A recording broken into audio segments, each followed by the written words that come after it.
After the official opening of the 2022 Stockholm World Water Week, we caught up with South African Minister for Water and Sanitation, Senzo Mchunu, to hear some feedback on what his experience was like on his first day of engagement and participation in this year's World Water Week. Very much positive. Firstly, we had a session where we made a short presentation, but the whole topic, I was just one of the panelists. But the whole session was a very important one because it sought to gauge our ideas as the public sector in relation to the role that the private sector can play in improving water management, particularly water services, that is delivery of water to people for different uses.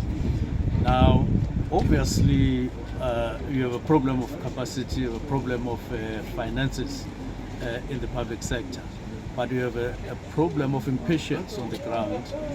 Time is, catching up with us, if not already overtaken us, in terms of what we should have done in the past, in some cases 10, 15 years, and only now we're here and we're sitting with those backlogs with very little in terms of budgets for such.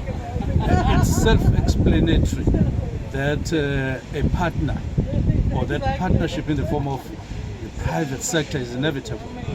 But all we need to do is to really be honest, be transparent, and create an environment wherein all of us play a role but benefit and so on. And that environment will have to have laws, it will have to have rules, it will have to have regulations, but most of these are in place, and maybe it's a few regulations so that whatever we do is properly regulated such that there's no improper benefit for one party over the other and so on. But most importantly, as I said there, that it's very important to note that there are not just two players, public sector and the private sector.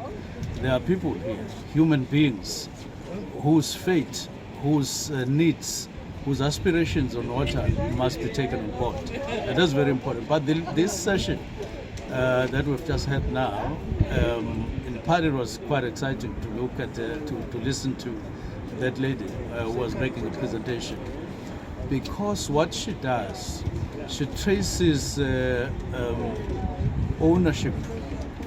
Firstly, she puts land, water, and rights very close to each other.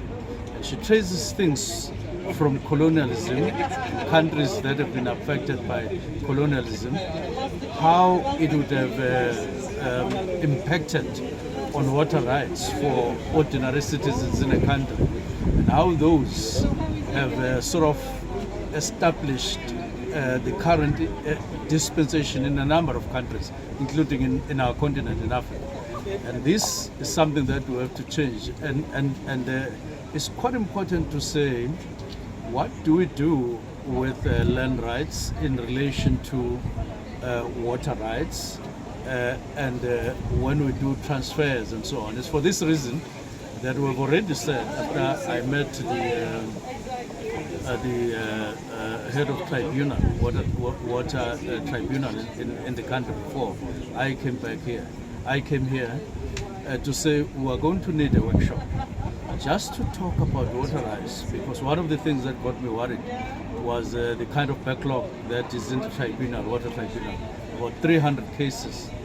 And it's this thing that is seeing us slowly, very slow in transforming our water dispensation in an aspect. And therefore, coincidentally, that short presentation, speak quite loudly to our context in the country in relation to water rights. But overall, the day has been quite beneficial. Make sure to keep your eyes and ears peeled for more updates coming from Stockholm this week.